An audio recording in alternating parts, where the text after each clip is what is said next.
5,40 Meter, undercover unterwegs, aber trotzdem mit super schicken ORC 18 Zoll Felgen. Dieser Amundsen 540 besticht mit Lithium-Ionen-Batterie, Ladebooster, Wechselrichter und allem, was dazugehört. Und den zeigen wir euch heute in diesem wunderbaren Video bei Knallerwetter bei uns in Stowe.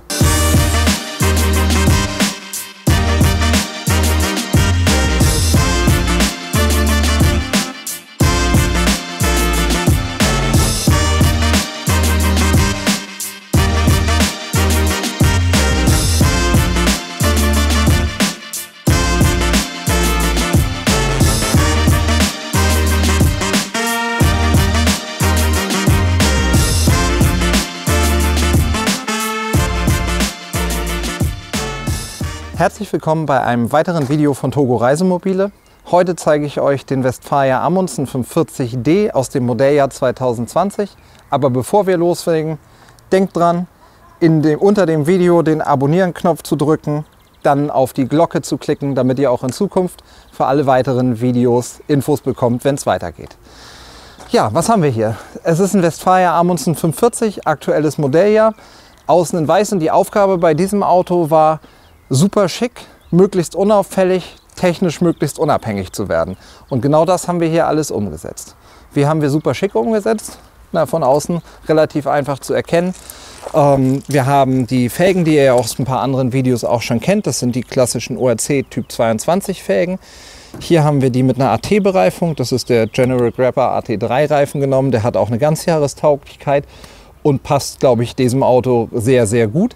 Beim Leitchassis, was der Amundsen 540er von Haus aus hat, muss man ein bisschen darauf achten, dass der eben nicht die Radlaufverbreiterung des Maxi-Chassis hat. Und dafür haben wir hier die GFK-Radläufe montiert.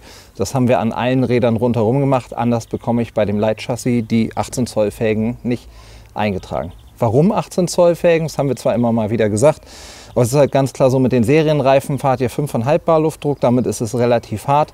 Mit den 18 Zoll Felgen fahrt ihr 3,5 Bar oder etwas darunter. Dadurch wird das Fahrzeug natürlich deutlich weicher im Federungskomfort. Und ich meine, wenn man die Optik mal wirken lässt, schick ist er allemal. Undercover, wie haben wir das gemacht? Ganz einfach, Dekor weggelassen. Normalerweise würde man sagen, hier ist die klassische Westfalia-Optik. Schwarzer Folienstreifen in der Mitte, die große Westfalia Windrose hier an der Seite drauf. In diesem Fall war ganz klarer Kundenwunsch, wir wollen von außen nicht erkannt werden. Wir tragen unseren Nerz nach innen, so kann man das, glaube ich, auch formulieren.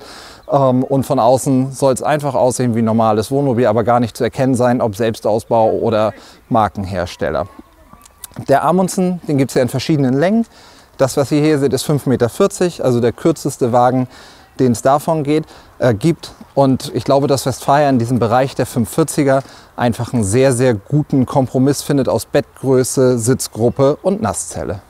Dieses tolle Auto haben wir zusätzlich noch abgesichert. Wir haben hier die Van Solution Schlösser rangebaut. Der Wagen hat einen Bearlock bekommen. Wie das alles genau aussieht, zeige ich euch in einem anderen Video über die Absicherung. Das verlinken wir euch da oben in der Ecke. Das ist das Video zur Absicherung des Fiat Ducato. Schaut euch das mal an. Da kommen so ein paar Ideen, wie ihr euer Auto vor falschen Freunden schützen könnt. Ja, der Westfalia Amundsen aus dem Modelljahr 20 ist von innen ein super modernes, schickes Auto geworden. Das ist ja zu diesem Modelljahr neu gekommen. Wir haben hier eine so leicht gekalkte Oberfläche und das mit mattweißen Fronten abgesetzt. Das ist, finde ich, super modern, schick. Skandinavisch, glaube ich, kann man so als Deckmantelbegriff darüber setzen. Wir haben hier in einem der Pakete, wie die sich zusammensetzen, erkläre ich euch gleich drin, die Fliegengittertür mit drin. Wir haben serienmäßig die 70 cm breite Trittstufe. Und wenn wir schon den Blick nach unten haben, auch der Fußboden ist im Modelljahr 20 neu gekommen. Halt sehr robust, pflegeleicht und optisch eher neutral. Hier unten eine kleine Schublade, wo alles mit reinpasst. Darüber super praktisch der Kühlschrank, den ich auch so schön quasi überstrecken kann, dass man da ran kann. Westfalia typisch haben wir hier natürlich einen Kompressorkühlschrank. Westfalia typisch haben wir natürlich eine Dieselheizung. Und Togo typisch haben wir das Ganze natürlich rund gemacht und eine Solaranlage aufs Dach gepackt und eine ausreichend große Batterie. Apropos Batterie, damit ich das gar nicht erst vergesse zu sagen, wir haben hier eine Lithium-Ionen-Batterie drin, die sitzt unter dem Sitz, und zwar ist das eine 150 Ampere-Stunden Batterie, und irgendwo habe ich hier schon mal mein Handy bereitgelegt. Die hat eine Bluetooth-Schnittstelle und da kann ich mir die Übersicht schnappen und kann da zum Beispiel, ich glaube, da kann man es besser sehen, kann zum Beispiel jetzt sehen 99% Ladestand. Wir haben noch 159,6 Ampere-Stunden drin. Die Temperatur ist 29,1 Grad. Das merke ich persönlich übrigens sehr. Die Batterie ist noch fast neu. Erst ein Zyklus geladen und entladen. 14 Volt Spannung und derzeit geht nichts rein oder raus, weil es voll ist. So ist man eben immer über den aktuellen Stand mit drin. Ja, der Markt der Lithium-Batterien ist momentan wahnsinnig in Bewegung. Das heißt, da muss man so ein bisschen auf dem Stand der Dinge bleiben. In dem Fall ist das eine Liontron-Batterie, aber wir arbeiten zum Beispiel auch gern mit Super B und den Epsilon-Batterien zusammen. Da finden wir mit jedem Kunden das, was die richtige Lösung ist. Grundsätzlich ist es so, dass beim Westfalia Amundsen zum Modelljahr 20 etwas passiert ist, was ich tatsächlich selten bis gar nicht erlebt habe. Und zwar hatten wir eine Preissenkung. Der Grundpreis ist etwas günstiger geworden und zusätzlich hat Westfalia verschiedene Pakete gepackt, mit denen der günstige Grundpreis nochmal durch günstige Pakete ergänzt worden ist. Und so ist insgesamt der Wagen irgendwo in der Größenordnung 2.500 Euro günstiger geworden. Also wirklich ein echt nennenswertes Ding. Um mal Fakten dazu zu sagen, deswegen habe ich mir einen kleinen Spickzettel mit dazu geholt. Wir haben hier ein Fahrzeug, der steht in der Motorisierung 140 PS hier. Dann haben wir der Grundpreis mit 120 PS ist 39.890 Euro. Aufpreis für die 140 PS sind 1.430 Euro. Damit habe ich erstmal das grundsätzliche Fahrzeug Amundsen 45. Bei Westfalia ist es so, dass wir 3 Pakete haben, die man wählen kann. Einmal das, um das, glaube ich, kaum jemand drumherum kann. Das ist das Chassis Plus Paket. In dem habe ich solche Dinge wie Klimaanlage, Fahrerhausverdunklung, die Fliegenschutztür, Trittstufe, LED-Beleuchtung. All solche Sachen mit dabei. Und dann habe ich 2 Sachen, die wirklich so ein bisschen wahlweise sind. Das eine nennt Westfalia das Komfortpaket. Dort sind Solaranlage, eine iNet-Box. Das heißt, ihr könnt die Heizung dann fernbedienen, die Warmwasser-Außendusche, eine zusätzliche Wohnraumbatterie, Einparkhilfe und all sowas mit drin. Und was bei Westfalia häufig genommen wird, ein sogenanntes Winterpaket. Das kostet 1.300 Euro Aufpreis. Dann kriegt die Heizung zusätzlich zu der Dieselheizung die Elektroheizpatrone mit dabei. Das heißt, angeschlossen auf dem Stellplatz könnt ihr 230 Volt für Warmwasser und Heizung benutzen. Zusätzliche Isomatten für Hecktür und fürs Fahrerhaus und zusätzlichen beheizten und isolierten Abwassertank. Das Einzige, was wir dann noch zusätzlich genommen haben, sind die beiden großen Dachhauben. Die sind nicht serienmäßig mit drin. Und damit habe ich eigentlich schon mal das grundsätzliche Fahrzeug fertig. Aber dann kommen wir ja zum Glück ins Spiel und können auch noch was machen. Westfalia-seitig, um Fakten von den Zahlen zu haben, so wie er hier steht, würde er Westfalia-seitig 52.722 Euro Listenpreis kosten, Modelljahr 2020. Und wir haben das Fahrzeug dann mit den 18 Zoll ORC-Felgen ausgestattet, den Radläufen für den Kunststoff, Radio mit Rückfahrkamera. Die Rückfahrkamera ist so eine Doppelaugenkamera, das heißt mit Weitwinkel und runterzuschauen. Wechselrichter, Sicherheitsschlösser, Bearlock, Gasalarm, zusätzliche Absicherung der Fahrradtüren, Ladebooster, Lithiumbatterie, das volle Programm. Da stehen dann unterm Strich nochmal schlanke 10.000 Euro auf dem Zettel. Das heißt, für einen voll ausgestatteten, super autarken Amundsen 45 knackt man ganz knapp die 60.000 Euro. Wenn ich ein 540er Fahrzeug nehme und da einen 6 Meter Grundriss reinpacke, wie wir das beim Amundsen 45 tun, wird natürlich alles ein bisschen kleiner. Da muss man sich mit Tricks helfen. Während der Fahrt lagert Westfalia den Tisch oben in der Fläche, wenn man möchte. Den kann ich hier reinklappen, reinhängen. So habe ich eine richtig schöne große Tischfläche. Immer ins Verhältnis 540er. Sie müsst euch da einmal im Vergleich die anderen 540er anschauen. Aus unserem Modellprogramm würden zum Beispiel der Lastrada Avanti M, Purcell Roadcamp R, der normale Roadcamp und der Summit 540 in Frage kommen. Und natürlich, wenn euch dieses Auto gefällt, aber ihr gerne eine Fußbodenheizung haben wollen würdet, der Columbus 45 von Westfalia. Also es gibt schon ein paar schicke 540er, die haben unterschiedliche Schwerpunkte. Aber da finden wir dann gemeinsam mit euch raus, was für euch der richtige ist. Ja, wir haben hier eine Tischlänge von 92 cm. Da, wo man die Abstriche gegenüber den 6 Meter Autos machen muss, ist natürlich die Tischbreite. Hier sind es 40 cm. Und ich kann hier zusätzlich noch dieser Tisch nennt sich Schwenktisch bei Westfalia. Ups, da müssen wir einmal den ein bisschen noch nach hinten schieben. Und mit dem Schwenktischteil draußen haben wir über 1,30 in der Tiefe. Also ich finde, dass auch das absolut ausreichend ist, um da mal zu essen. Und mit mehr als 3 Personen sitze ich hier ja sowieso nicht dran. Die Küche vom Amundsen 45 ist so, dass ihr hier oberhalb des Kühlschranks, den wir ja eben schon gesehen haben, eine richtig schöne Besteckschublade habt. Dann haben wir hier den normalen Zweiflammenkocher. Was ich immer wieder schön finde, ist, wenn es große Zweiflammenkocher sind, wo man wirklich auch Töpfe draufstellen kann. Um euch mal eine Größe zu geben, wir haben hier 20 cm ungefähr auf der einen Flamme. Dann dürften das hier auch 20 sein, genau. Also Töpfe, die für 2 Personen auf jeden Fall tauglich sind und vor allem kann ich 2 gleich große Töpfe draufstellen. Das Ganze ist eine super schön ebene Arbeitsfläche.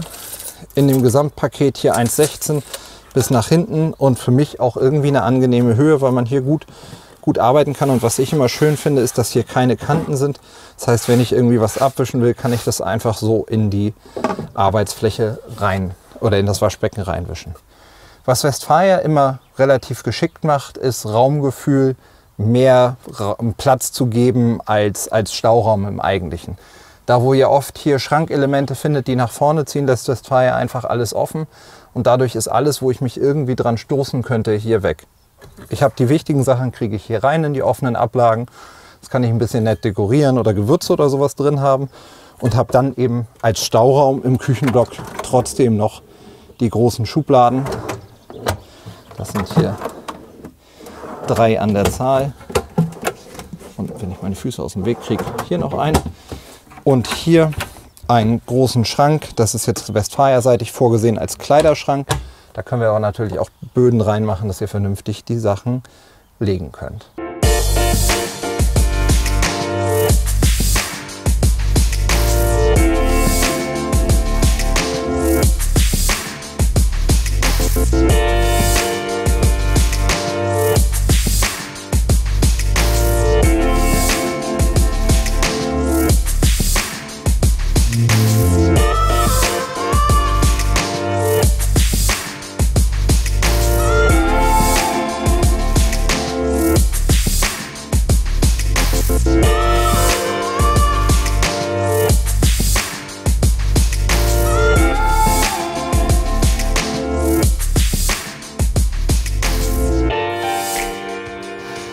Über der Küche haben wir die gesamten Bedienteile. Einmal die Westfalia-Bedienung oder die Ein- und Ausschalter aller Geräte, das heißt Hauptschalter, Küchenleuchte, Wasserpumpen-Hauptschalter und dann die Checkliste für Starterbatterie, Wohnraumbatterie und Frischwassertank.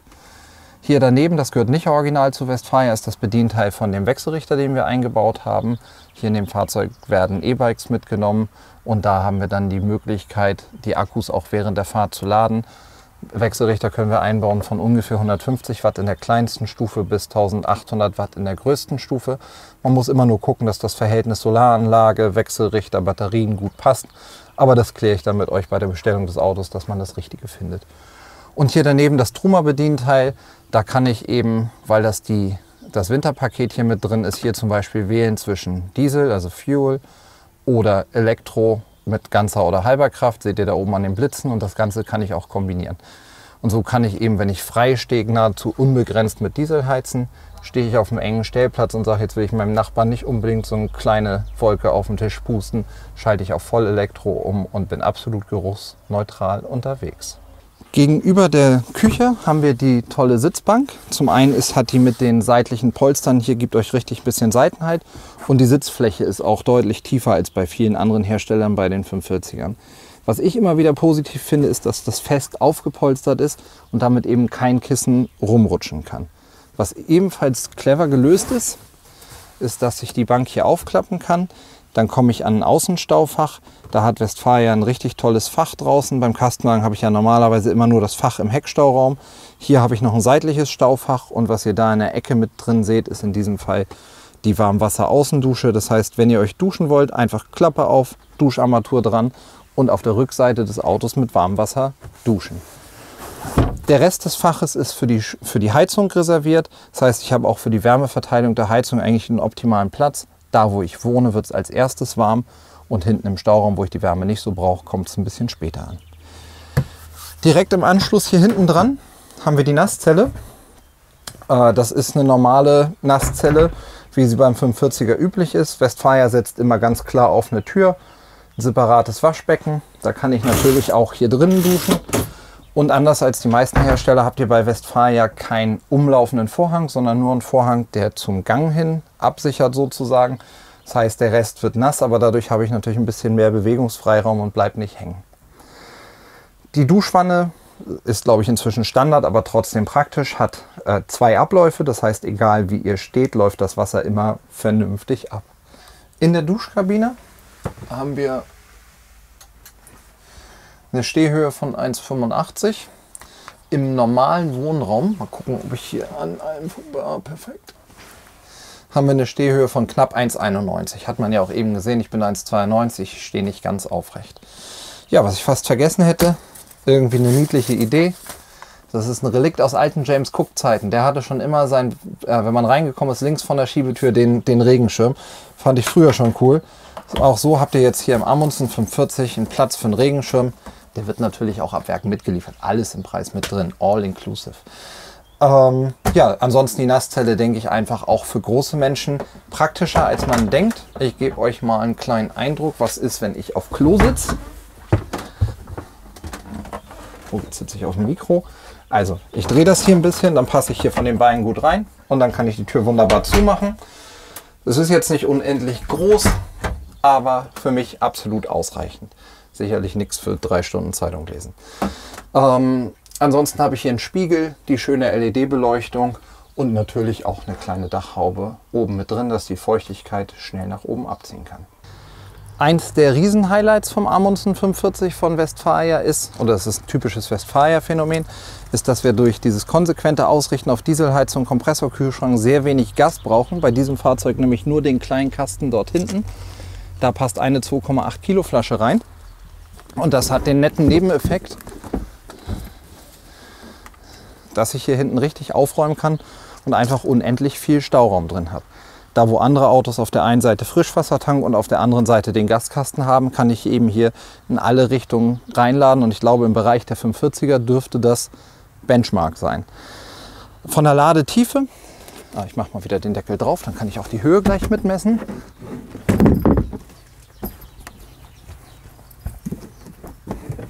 So. Von der Ladetiefe ist es so, dass ihr hier von der Tür bis da haben wir ungefähr 1,25. Hier an der breitesten Stelle 1,87 und da, wo der Tank im Weg ist, sozusagen 1,38. Und das, was ja auch immer eine ganz relevante Größe ist, bis zur Decke habe ich 71,1 cm. Ja, was liegt hier sonst noch so drin? Das ist die Isomatte, die im Winterpaket mitkommt, um die Hecktür zusätzlich zu isolieren. Das zweite ist die Isomatte für das Fahrerhaus. Beides im Winterpaket mit enthalten. Toll ist, glaube ich, auch Schlafkomfort. Wir haben hier einfach in 540er Bereichen, würde ich mal sagen, das ein ganz normales Bett. Das dürfte im Oberkörperbereich ungefähr 1,30 von der Tiefe haben. Das messen wir mal kurz. Na? Ups, das ist falsch. Hier haben wir 1,31, dann dürfte er hier am Fußende, weil die Betten meist so knapp 15 cm zulaufen. Ja, 1,15. Also es ist genau die Standardbreite. Was Westfalia anders macht als die meisten ist, dass keine Fenster links und rechts dabei sind. Die kann ich auch nicht bestellen. Aber dadurch habe ich eine andere Liegelänge. In diesem Fall knapp 1,96 Liegelänge. Das heißt, umso größer ihr seid, umso besser ist, wenn hinten keine Fenster drin seid. Ja, lasst mal den Blick hier ein bisschen schweifen. Das finde ich relativ schön, wie es gelungen ist. Wir haben überall diese indirekten Lichtbänder mit drin, auch vorne in der Küche. Zusätzlich die Lesespots und einfach, glaube ich, ein super schlüssiges Gesamtkonzept von der Optik, so wie er da steht. Das ist der Westfalia Amundsen 540. Ich hoffe, er hat euch gefallen. Denkt bei allem, was ihr machen wollt, dran. Die Wohnmobilbranche spielt momentan ein bisschen verrückt. Nehmt langfristige Planungshorizonte, damit ihr euer Auto wirklich nach euren Träumen so gestalten könnt, wie das da ist. Wir haben momentan so lange Vorlaufzeiten bei allen Herstellern, dass ich einfach nur darauf hinweisen will, gebt euch einen Ruck frühzeitig genug, damit ihr rechtzeitig die Autos bekommt, so wie ihr sie haben wollt. Damit ihr die aussuchen könnt, denkt dran, den Kanal zu abonnieren, damit ihr immer schöne Infos für alle weiteren Videos bekommt.